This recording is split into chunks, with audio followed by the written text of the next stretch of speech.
আগামীকাল থেকে সারা দেশে শুরু হতে যাচ্ছে পবিত্র মাহে রমাদান। আমি দেশবাসীকে পবিত্র মাহে রমাদানের শুভেচ্ছা জানাই।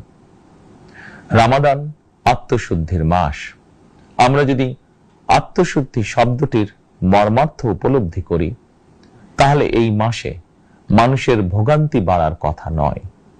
যদিও আমাদের অনেকের মধ্যেই এই মাসটিকে ঘিরে ব্যবসায় অধিক মুনাফা লাভের প্রবণতা লক্ষণীয়। আপনাদের প্রতি আমার বিনীত আহ্বান, রমাদানের পবিত্রতা রক্ষার্থে এই মাসটিকে আপনারা ব্যবসা মুনাফা লাভের মাস হিসাবে পরিগণিত করবেন না। দ্রব্যমূল্য যাতে সাধারণ মানুষের নাগালের বাইরে না যায়, এ ব্যাপারে ব্যবসায়ীরা দয়া করে সতর্ক থাকবেন।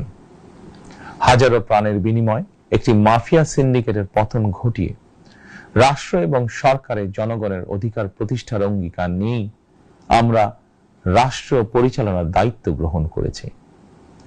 বিএনপি সরকার সকল ক্ষেত্রেই অনাচার অনিয়মের সকল সিন্ডিকেট ভেঙে দিতে বদ্ধপরিকর ইনশাআল্লাহ। ক্ষুদ্র মাঝারি কিংবা ছোট বড় সকল ব্যবসায়ীদের প্রতি বর্তমান সরকারের দৃষ্টিভঙ্গি সহজ এবং স্পষ্ট। বর্তমান সরকার ব্যবসায়ী এবং ক্রেতা সাধারণ উভয় স্বার্থ রক্ষা করে প্রয়োজনীয় পদক্ষেপ গ্রহণ করতে চায়।